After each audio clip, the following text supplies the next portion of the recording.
So they pump water from the Ipswich River, and what they do in Salem is they pump it to these storage reservoirs. It looks like there's 3 different storage reservoirs. Yes. And they pump the water to those reservoirs, and the water just stays there until they need it.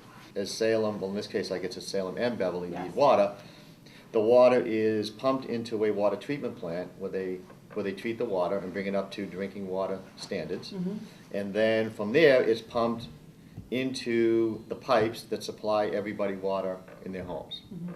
It's really as simple as that. Every single water system has a source of water. Sometimes it's a river, sometimes it's storage reservoirs, surface water reservoirs. In almost every situation it goes into a water treatment plant. That brings the water up to drinking water standards, and then the water is distributed to the homes through the pipes under the streets. Once the water leaves a treatment plant, and this is consistent with every system, the water is not exposed to the atmosphere after that. It's always enclosed. Obviously, the water in the river, before it's treated, is exposed to, I mean, anything could happen, right? Somebody could dump something in the river, there could be a chemical spill, anything could happen.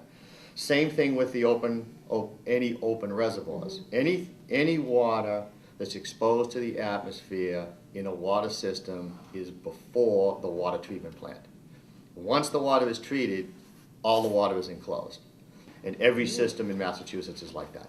Once a month, every single water system has to check the water quality from the water in the pipes at various locations throughout the system, so that they know what the water quality is coming out of the treatment plant. That's checked constantly, every minute of the day. It's constantly monitored, so they know the water coming out of the plant is good quality.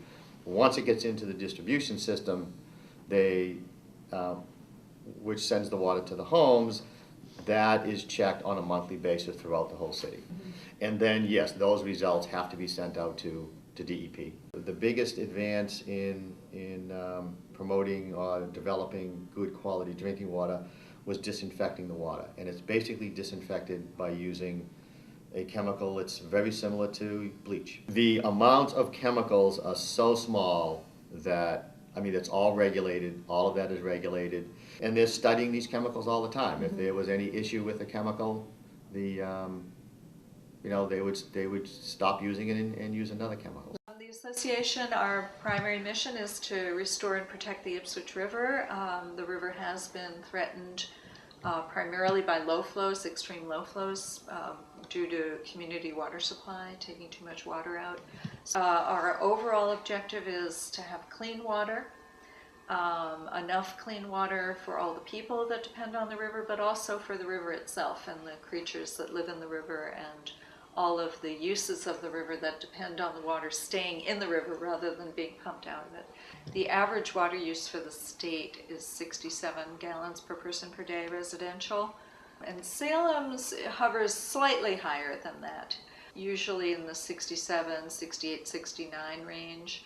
The current Massachusetts water conservation standards call for 65 gallons per person per day as the residential standard, and so there's a little bit of room for improvement there. Honestly, if everyone in the city of Salem had the aim of reducing their water use by about 5 gallons per person per day, that would be a really good achievement for the city to look for. There's a few different things that people can do indoors and out to save water. Indoors, I would say the shower is the very first place to start, and if people don't want to give up those few minutes in the hot shower in the morning, perhaps they could install an ultra-efficient shower head.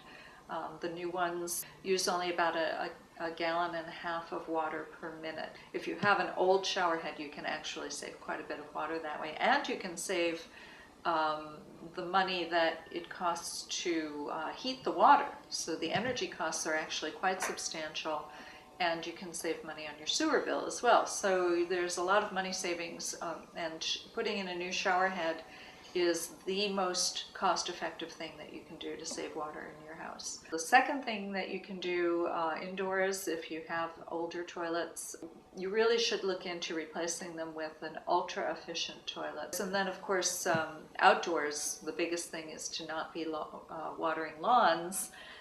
Your lawns, if they have enough compost, and if you let them grow tall enough so that they have deep roots, they'll survive perfectly well, even in dry periods in the summer, so you really don't need to water them.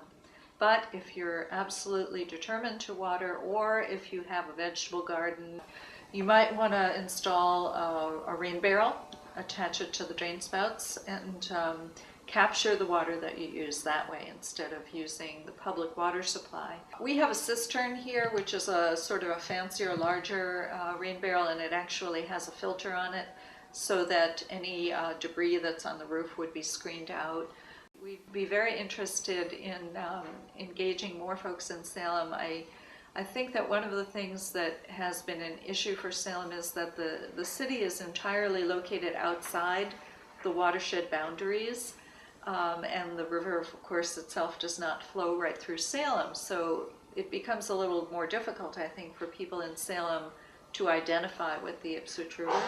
But the Ipswich River supplies 100% of Salem's drinking water, and protecting the river is really a mission that I would hope people in Salem would endorse and would become involved in.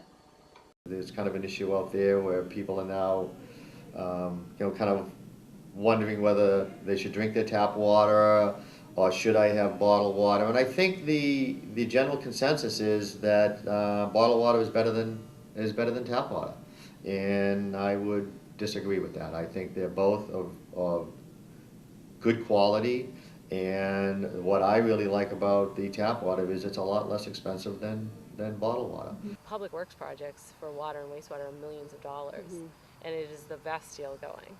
We spend very little for water and sewer compared to the funding that's needed to pay for these capital projects. We're spending as a society a great deal of money buying water that's packaged for us in plastic bottles. And there's a lot of negatives associated with that packaging of water. The quality of the water that you get that way is no better, and in fact is probably less regulated. In fact, it is less regulated than the quality of water that you get from your tap. So I am strongly in support of public drinking water supplies.